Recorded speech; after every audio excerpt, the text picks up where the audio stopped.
So it is time to give a big barbecue base welcome to a man who just can't stop organising things, it would seem.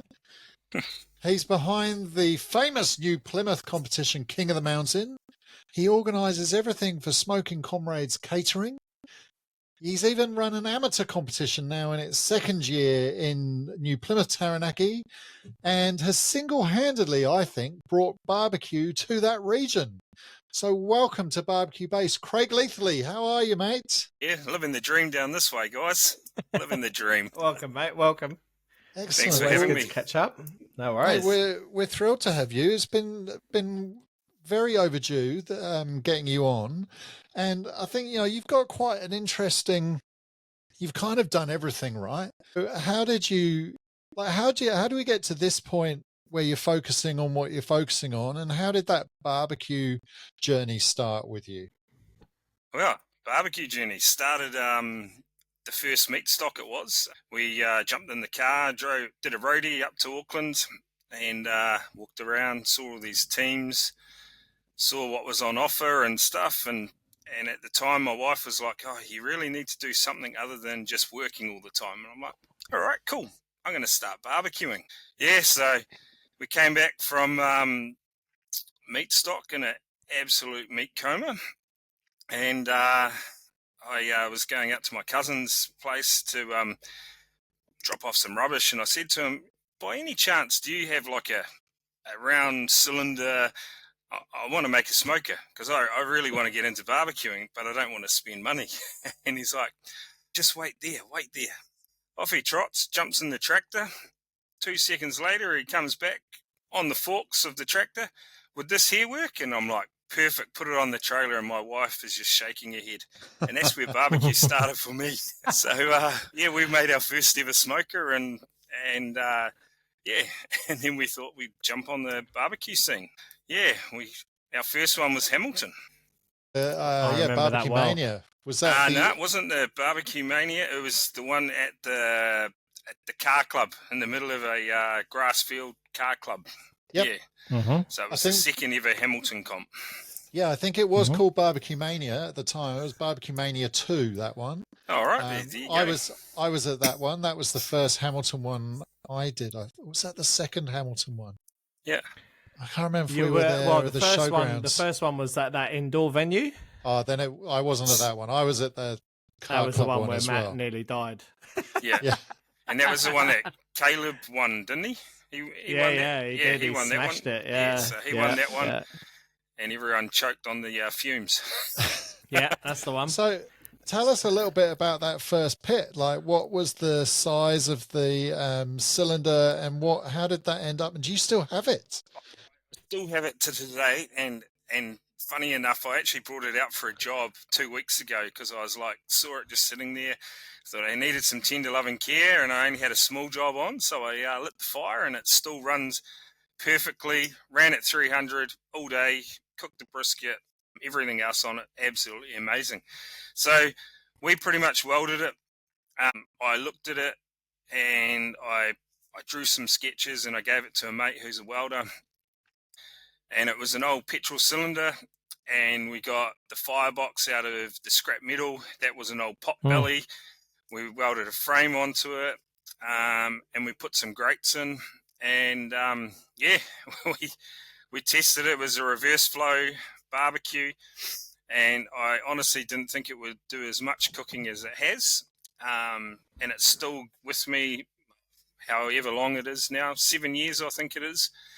Into smoking, we've had to do one sort of touch up, and we had to weld a whole new end plate on the side of the barbecue because I'd burnt it out because of the heat.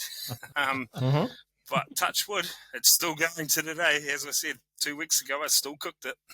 So yeah, that's awesome. Yeah. Mate. It's great that you kept it as well, mate. I don't think I'll ever sell it, and I won't. Nah, you can't. It's with me until it dies, and I think I'll just keep repairing it now. Yeah, nostalgia. Yeah. So let's talk about King of the Mountain, mate. So what made you start that? King of the Mountain. What had happened is back in 2018, that's when my barbecue journey started on the comp circuit. And I was going to Auckland, Hamilton, Auckland, Wellington, over to Napier, and I was travelling everywhere, and all the Aucklanders jumped out of their nice little cars, and they didn't have far to go, let's face it. And they're like, oh man, it's so hard to come to a comp sometimes, and I'm like, well, look at our trailer. We've strapped it all on. And back in the day, we used to travel not lightly, and we used to be the first to a comp, last to leave. Everyone laughed at us because we used to have to tie it all down and everything because we didn't have an enclosed trailer at the time. So I was thinking about it. What can I do to get some of these guys appreciate the lengths we go to travel to a comp, and also to show a different part of New Zealand with barbecue as well. And then the last factor was about bringing something locally that I could get local guys into barbecuing because, hey, it's not fun being the lone soldier on a barbecue circuit. Well, where are you from? Taranaki. Everyone used to give us plenty of shit from where we come from.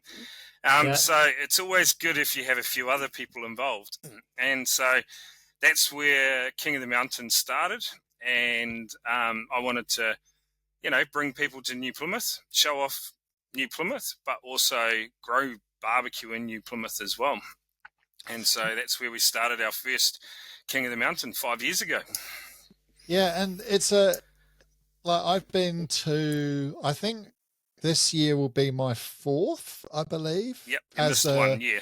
As a judge, and so the first time I came down as a judge, and then I've competed every year after that. But let's say choosing to hold a barbecue competition in Taranaki in August in New Zealand, and for all our international listeners, remember it is the middle of winter here, and it's quite a rugged place, is New Plymouth, Taranaki. Let's say that. He's just testing all the Aucklanders, mate. Yeah, I think there's been some definite weather challenges over the years, hasn't there? There's been some trying conditions. We've always put on the sun, I think. I've always remembered sun somewhere along the way, if it was pack out or pack in or 10 minutes along the way. I also noticed that we do have thunder and lightning storms sometimes to welcome everyone. Like I put on a light show for everyone as well. But the reason why we did August is, it was purely the only month that there was no competition on the scene, and everyone loves the summer months and all the big cities get all of those sort of things. My thought process behind it was, how are we going to get Aucklanders or people to travel down to New Plymouth? Yes, the weather's, a bit of fun, but that just adds to the excitement. But I also think it's a long enough gap between competitions that people get a little bit revved up and eager to start competing again. And why not make a bit of a road trip? There is a little bit more funds there to start with, so they jump in the car and come for a road trip. And generally, I personally believe as a promoter, we try our hardest to make it as accommodating as possible for everybody.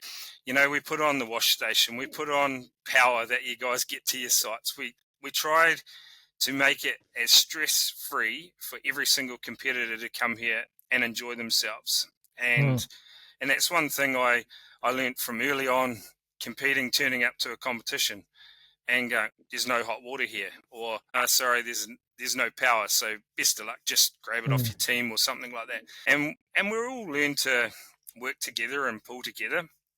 But I wanted to make sure that all of those things are provided. And, our ash bin, our recycling, which, we all hate, but hey, we jump on board because that's a council thing and we have to do it. I actually and in all seriousness, and I know, you have recycled a few gazebos down at that competition, for people. It's very green. In all seriousness, I actually love this comp for all of those reasons you just talked about. I am right now so fizzing to get back into the season. I can't wait for that drive down on the Friday. And you do look after everybody who goes there. One of my biggest bugbears is a competition that doesn't have an ash bin. It absolutely kills me. And we provide two. And you guys have always had them ahead of the curve. Yeah. And actually, and you have your thing where you can order your ice to site, which is actually a big thing. Yep. Like, that's great. You have the parsley comes to site, all this kind of stuff. But shout out to those guys who come down and sift through all our crap to make sure that we've put and we we try to be good, but Yep. I know there'll be some stuff sneak through there that I just won't realize we've put, a can in the rubbish bag and it's gone in the bin, or we've, and those guys come down and they literally go through all the rubbish and they sort it all out. And it's the only comp I've ever seen that has that. And it always reminds, every time I come down and I see it, I'm like, oh yeah, these guys are doing some great work. And it's, mate, it's a I'd great even thing. go as far as to say it's definitely one of the sort of quiet favourites on the competition circuit now, right? I mean, everyone that I've spoken to that's attended has just said it's such a great comp, Yeah, when is it? Yeah, when is it this year? Actually, just before we forget. So, what's the details of this year? So it's August. It's 9th and 10th of August in New Plymouth. So it is going to go out tomorrow morning. I'm ready. I'm ready to. Everything. I'm just waiting on one little logo to get put onto the posters and all the digital stuff, and then it'll go live. Which means it'll be live for everybody who's listening to this, because we are recording this a little bit in advance, so you will be able to enter as soon as you hear this. Yeah. So we're going live, and then we're going to do exactly the same as we did last year, with an SCA competition on the Friday. A double stake. We call it the tailgate stakes.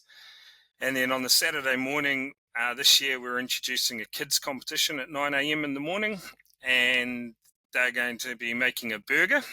Oh, great. So something simple, easy, but kids can enjoy. And then NZBA kicks off 12, 1, 2, and 3. The same hand-ins as previous years. Chicken, very respectable hand-ins. I appreciate a not 10 o'clock start hand-in. Yeah, well, that means I'm not there at like 2 a.m. starting. Yeah, I always think of these guys who, love sleeping in and stuff, and even the hot and fast guys. They'll rock up to site about 8 a.m. in the morning. But I tell you, one of the other things I love about this comp, apart from the fact you really know you've been in a competition when you go down there, there's great camaraderie at this one. Like, everybody's kind of there. It's a really good site. You're kind of, everybody's close. You have a good time. But I love the Saturday night as well. When we go into town, we go to the Crowded House, and I would say it's one of the few comps where I would think about at least 80 to 90% of all the teams will come to the Crowded House in town, and we all have a few beers together, something to eat. We have a bit, everybody has a bit of fun, and it's one of those great ones where most, because it's a for anyone, if you're coming in from Auckland, I mean, it's a 5-hour drive, so you're not leaving that not many of us want to leave that comp on the Saturday night and drive all the way back to Auckland on the Saturday. So you stay till the Sunday, right? You're going to stay, and it's a great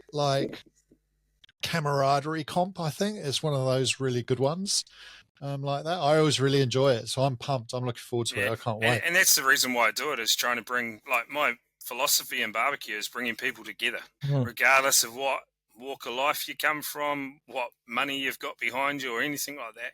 It's about bringing people together, and that's why we've tried to make this a family orientated event, and we've kicked it off, and we also finished that event off at Crowded House at night time, and I've already pre-warned them about you guys coming down from Auckland and stuff like that, so they're already keen. They're looking forward to it, as they do every year. So yeah. And there's usually a game on. It's usually an All Blacks test weekend. Usually, I think generally it is. Yeah. Yeah. So there's normally a game to watch as well. Now, look, I think we as competitors, and probably a lot of people, don't sometimes appreciate all the pressures that go onto promoters, and I'm quite conscious of this at the moment. So, give us a little bit behind the scenes of what it's like to be a promoter, because it's not all just walking around and kissing hands and shaking babies, is it? It's no. There's a lot of work that goes into it. So let's face it, up until 2 weeks ago, I was pretty close to pulling the pin of King of the Mountain, which was a bit of a sad thing. We've got 5 years, this is our 5th year that we're running it. But I bit the bullet and said, regardless of what it was, we're going to have it and we're going to make it work.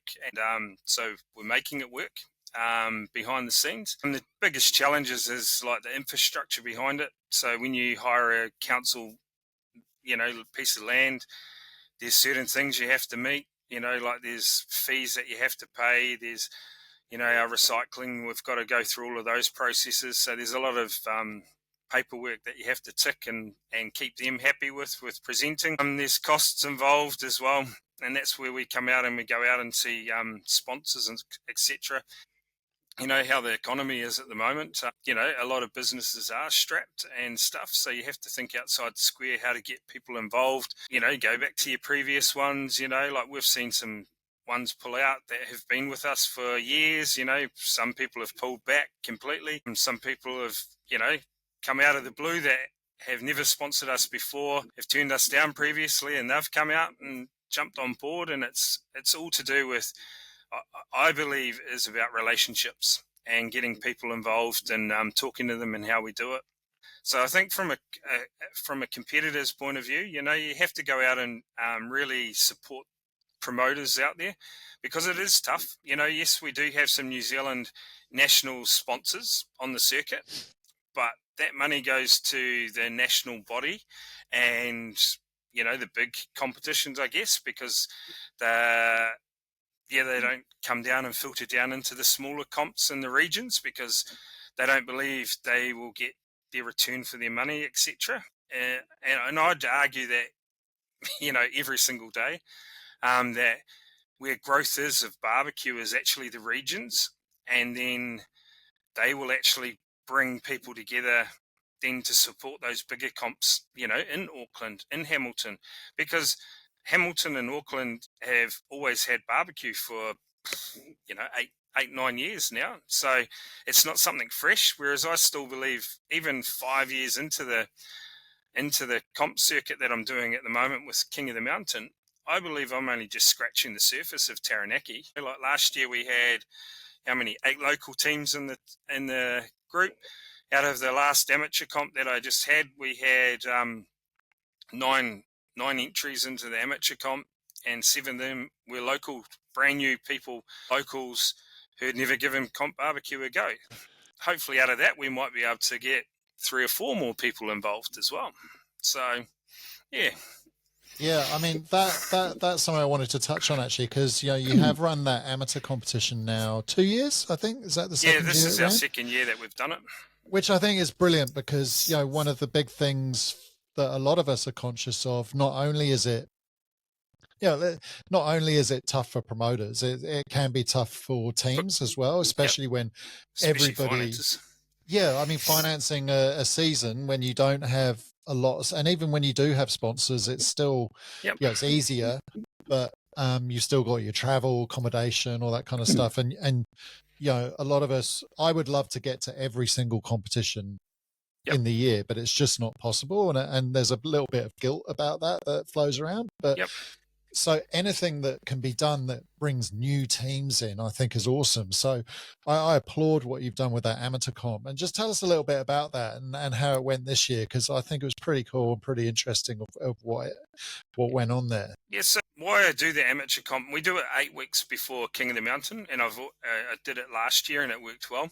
So what I do is I do it purely to break down the whole competition, worry of like teams signing up and spending all this money and going, I don't think my stuff's good enough, etc. So we charged $100 and that covers all your meat. So we do chicken and rib. So we make it literally a 2-portion, 2-protein competition.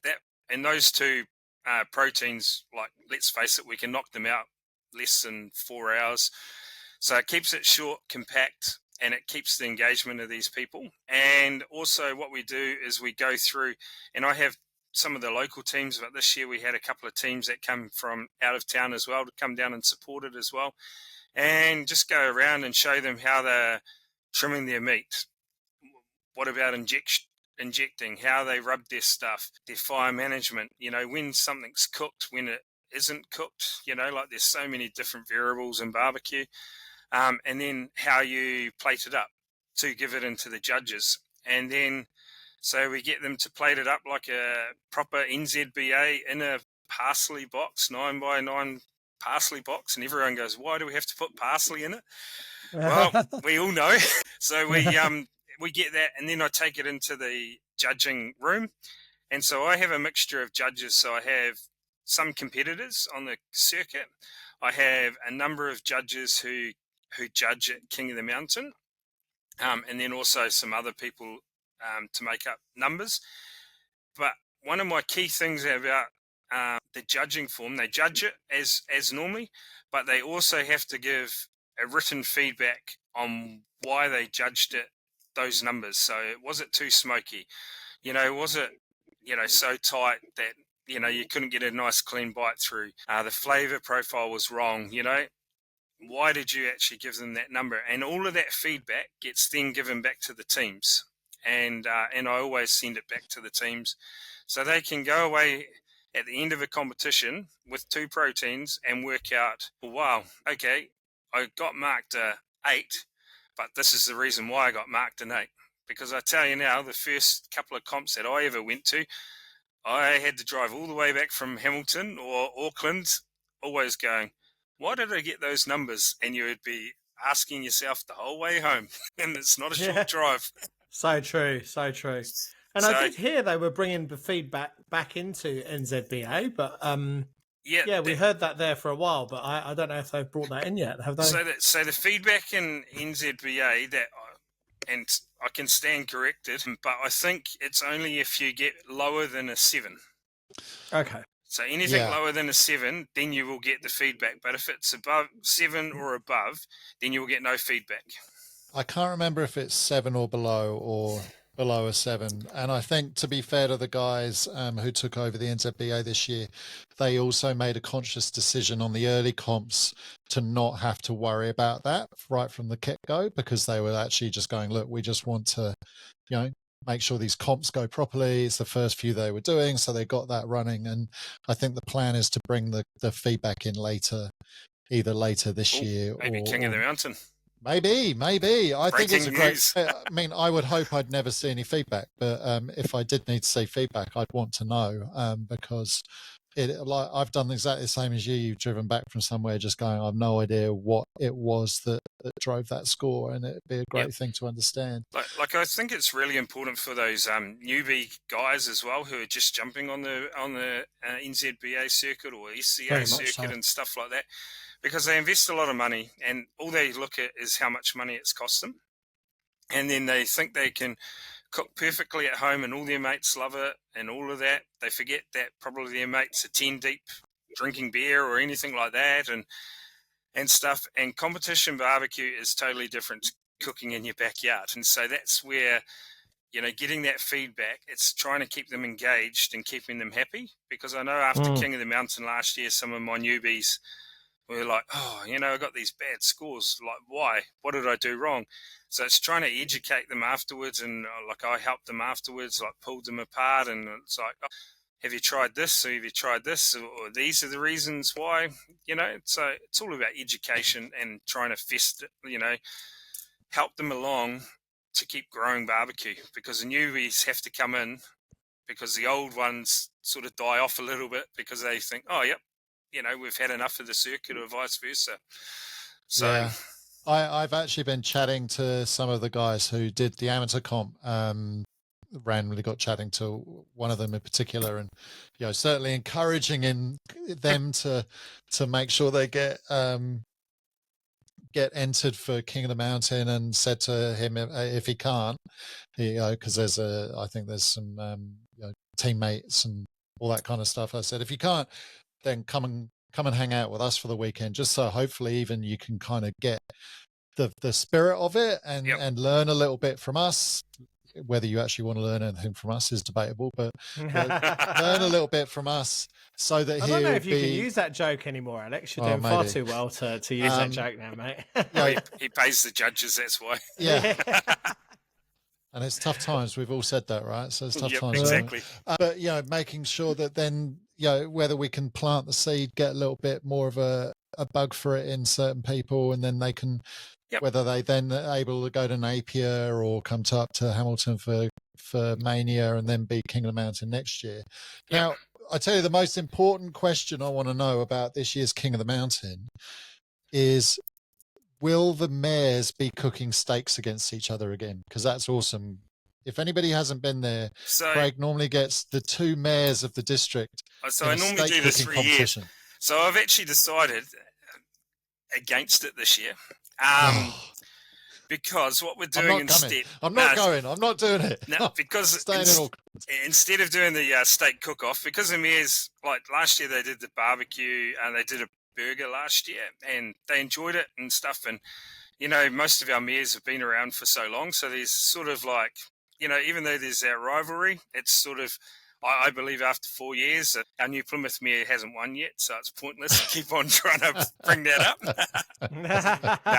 But this year I've decided to do a fundraiser for the Taranaki Healthcare this year, and we're doing a big shave-a-thon with Primo staff, our major sponsors this year, which is Primo. Alex is keen, mate. He'll be all over that.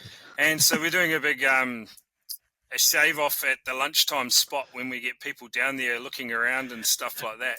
It's about trying to support our local hospital with their rebuild and get in behind, a couple of local charities. And, nice. and that's what we decided, to me, is a bigger pull with bringing in a whole lot of, like, a different crowd into hopefully seeing you guys cook and understand barbecue and what it's all about as well. Yeah. Well, I would let you shave my head, but I might be busy at the time. And I don't know if I can let these flowing locks, my Samsung hair go. Yeah, so I think hand-in time was 12 o'clock. So I can get you on the stage at 12:30 and you can miss the second hand-in. Is that all good? Because generally I compete and I will be competing this year. So, I need every luck in my corner. I don't know how you do it, mate. I don't know how you do it.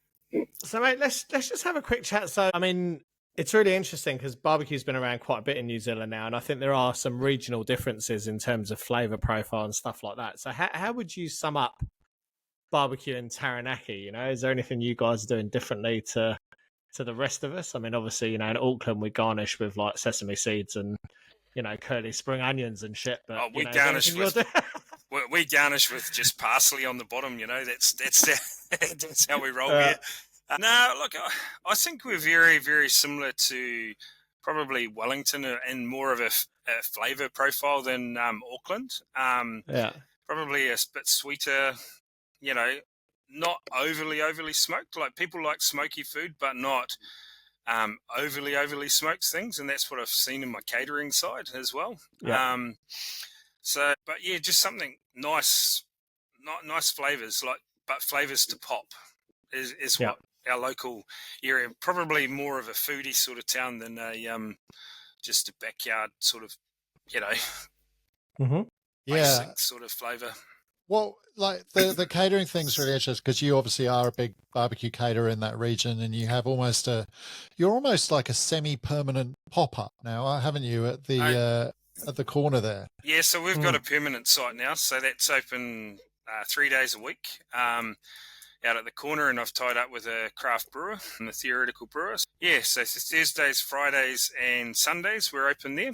And what are the most popular things? Like, what can they not get enough of from you at those events? Like, so those events is brisket.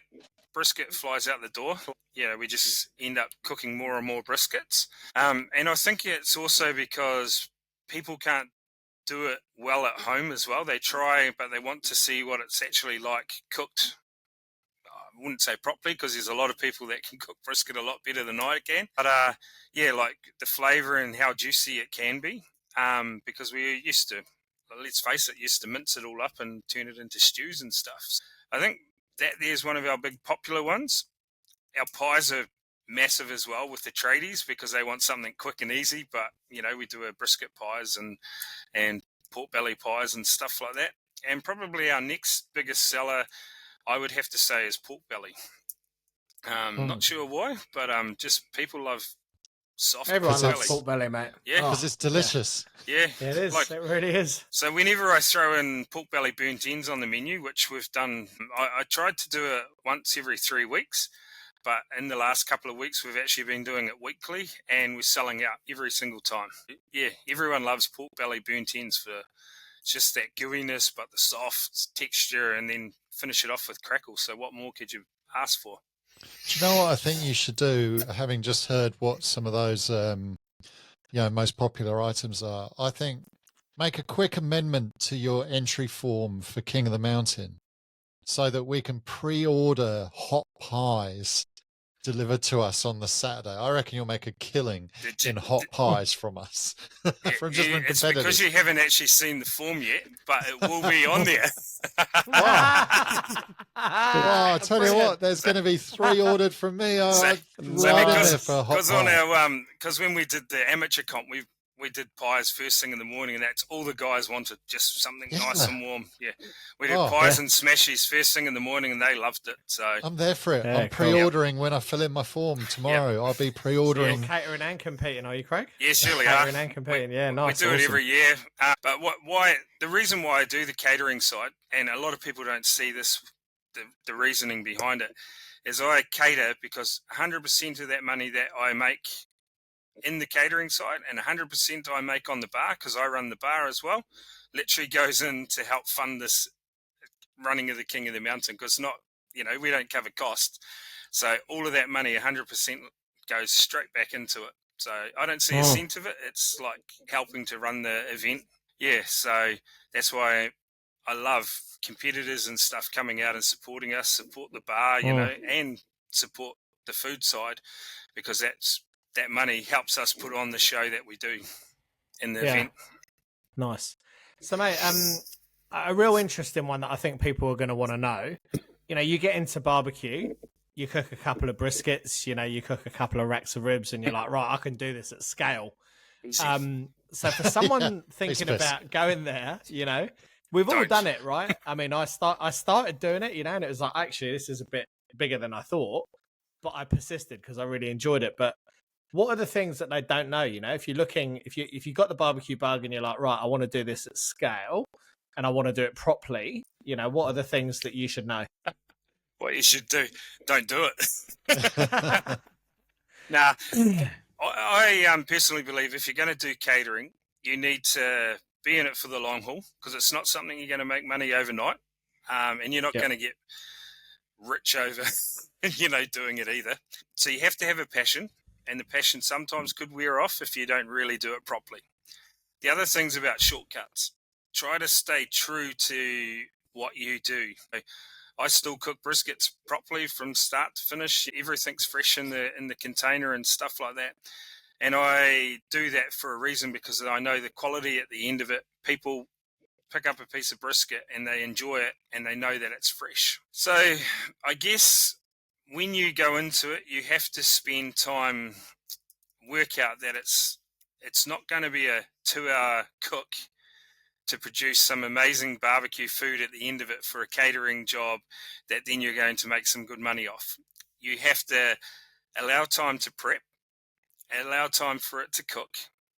And as I say, every piece of meat is different. So one brisket might come off after 4 hours, and one brisket might stay on until 12 hours until it's probing like butter. So you have to be prepared to, allow those, that time factor into it, and really not bite off too much that you can't chew. So like, if you're going to get into it, start off with some smaller jobs so you can get your head around, running your pit and juggling 2, 3, 4 different proteins and your sides and stuff like that. So they all come out ready at 6 o'clock or whenever your service time is. And that's probably the best advice I can give, is start off small before you start going bigger and bigger and bigger. You start off with your mates and go from there. It's kind of funny, isn't it? It's almost like competition in the sense that competition or catering, you're actually cooking to a schedule. Whereas at home, like if if your pork butt's not done at 7 and you've got to eat at 8, you're going to eat at 8, right? Yep, correct. But if you've got a line of people waiting and expecting food to be ready at 6:30, yep, that food can be ready at 6:30. Yep. You're in trouble, right? Yeah, or people just look at you and go, "Oh, how come the brisket's not ready yet?" It's ready when it's ready, mate. You know, like, but yeah, they don't like that idea. Not when somebody's paying for it. No. Meat's ready when I've got money and I'm paying for it, right? Yep. So that's why I say it is very much like a competition. Like, you get pretty good at timings and stuff like that. So that's probably one good help for me when I go into a competition, because you roughly know how things work. But every piece of meat's different as well. And that's the biggest downfall of a lot of caterers who go into it. They go into it and they go, "Oh, yep, I can cook a brisket every time, 4 hours, 4 hours, 4 hours, 4 hours." But, you know, you could get a different brisket. It could be more fatty. It could have, like, different muscle textures in it. And you have to allow, you know, that 4 hours or 12 hours, depending on how hot the pit's running. You know, Taranaki gives us some lovely weather, so it's not always fine, like, should I say. You know, it is sometimes pretty cold down here. So it's all of those factors that you need to add into the equation. And it's a different challenge.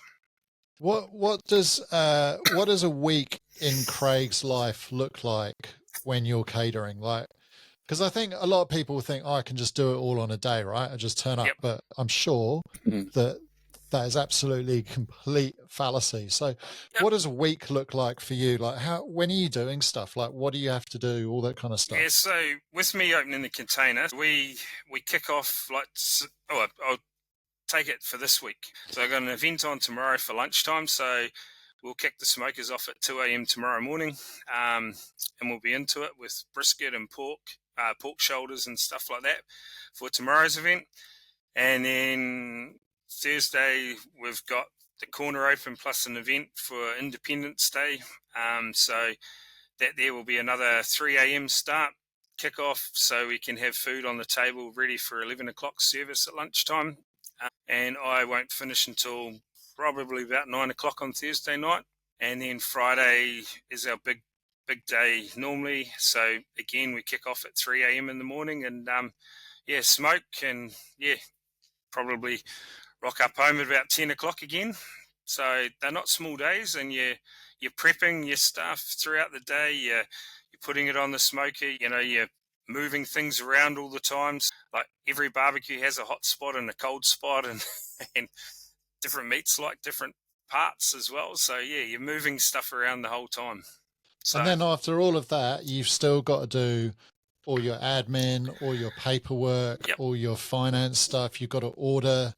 Yep, our ordering. Your meat for next week. You've got to pick it up or have it delivered or make sure and check it. And, you know, I mean, it's a business. It's not, you're not mucking about. No, we do all of that side of things as well. So, so we're working, some decent hours in the business. And on top of that, I run another business as well. So just because I love a little bit of work. So, so still got that job on the side as well. So, Well, I think, hopefully anyone who's out there thinking about getting into catering, you've at least got your eyes a little bit more open now as to what it's like. And I think it's about time that, you talk about barbecue hotspots. I think we're going to make your seat a little hotter and put some quick fires at you in a moment. But just before we do, all right, Craig, it's quick fire time, mates. I think we're just going to start firing some stuff in. Noel, do you want to kick us off on the quick fires this week? Sure, mate. So, Craig, what's the strangest thing you've ever eaten, mate? I'd have to say ostrich meat. Love ostrich. Yes, yum. It was weird.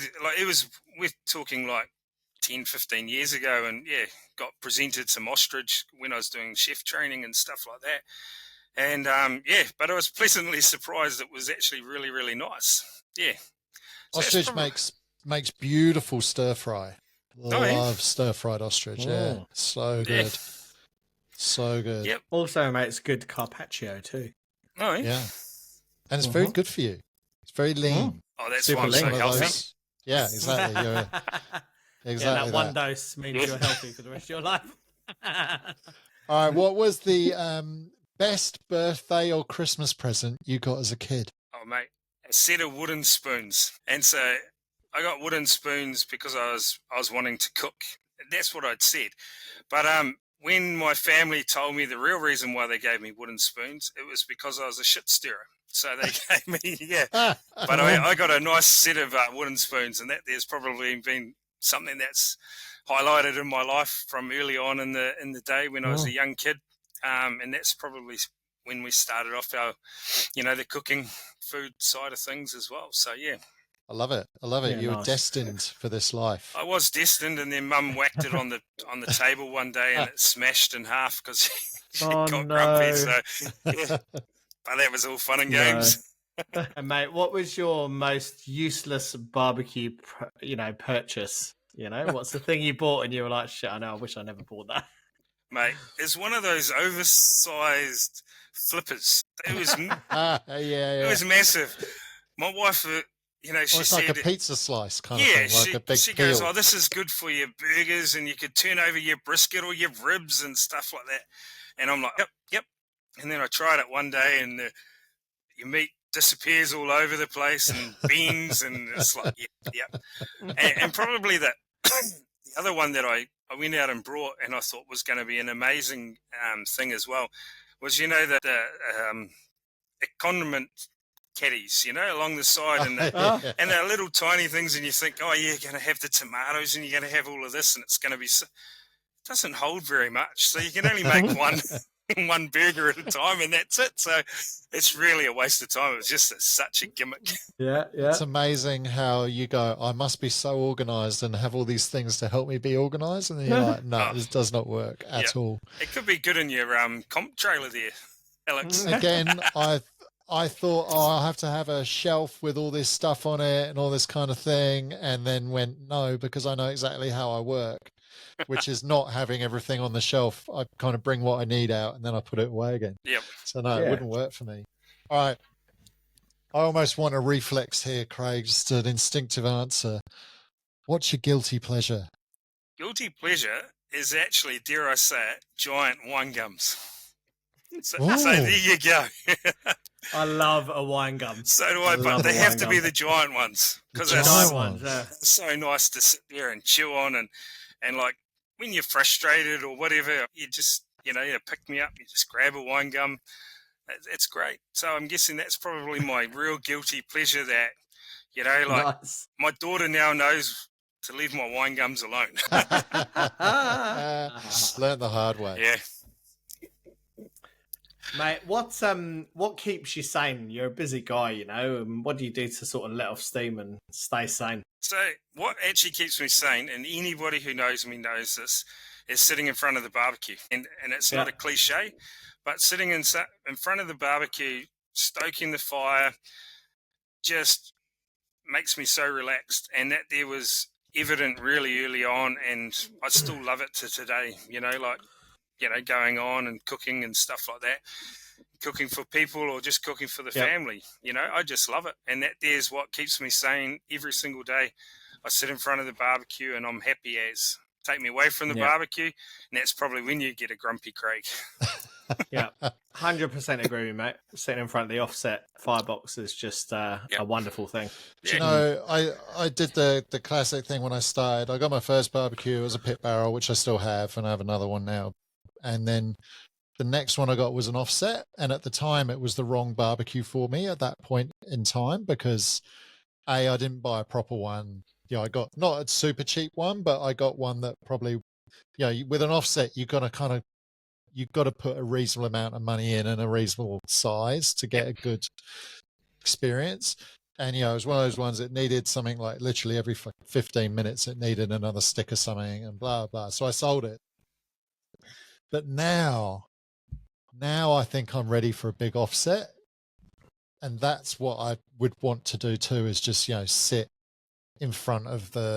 by the offset for a whole day, just chucking a stick in every so often. Yeah. I don't want to buy yours now. No. No, I was just about to say, have I got a deal for you? You haven't got room for mine, mate. No, I haven't. It needs to fit in the area still. So, but I'm not allowed to buy any more barbecues at the moment either. So I can tell you that the Franklin barbecue ones are landing very soon. Yeah, Barbecues and more. So yeah. that's probably the best one. I'll go and drool over them down there. But I totally get it, and I totally agree. So I think that's a great way of keeping your sanity, mate. Yeah, Right. 100%. Well, you've survived everything. So where can people keep up with you online? Where can they get entry for King of the Mountain, all that kind of stuff? How do we keep everybody So you can informed? keep up with us on www.smokingcomrades.co.nz, on our Facebook, Instagram pages as well. And shortly, that King of the Mountain will go up on our King of the Mountain page, Taranaki page. The Barbecue Alliance page will go up on Smoking Comrades page. It will be all over the network to enter. So literally just PM me or send me an email. We'll fire you back all the details, bank details, and away we go. We'll register you as a team, and let's hope we get a good turnout to King of the Mountain this year. I think you will. I think you will get a good turnout. I think everybody's fizzing to get back into comps. It feels a long time since our last comp. Yep. And I know there's a lot of people itching to get back out there. So I'm super pumped for it. Like I said to you before, I think you can put us down as team number 2 behind Smoking Comrades on the old team sheet. Like we're 100%. I'm normally the last one to go on the entry form. Well, I'll take number 1. I'll be the number 1 team on the sheet. You can put me there right now. I'm more than happy to be there. Your entry fee's just gone up though. Oh, first place, first position premium. I see how that works. But mate, thank you so much for lending us your time and stopping by and talking to us about all that good stuff tonight. It's been awesome having you on. No problems. Thanks for having us, guys. It's been great. And guys, that is it for another episode of Barbecue Base. Thank you for stopping by and lending us your ears. Okay, come on, you know the drill. Make sure you hit that subscribe button to never miss an episode, and keep following us on socials. If you're not, make sure you are. It's Barbecue Base NZ on Facebook and just Barbecue Base on Insta. If you want to keep up with Noel, he's Meat Mafia Collective on every social platform known to man, and you can get behind those flappy meat curtains at meatmafiacollective.com and delve into the murky depths of his brain by paying a small monthly sum. And if you get really bored, you can keep up with me, Burnt Beginnings Barbecue, on Facebook and Insta.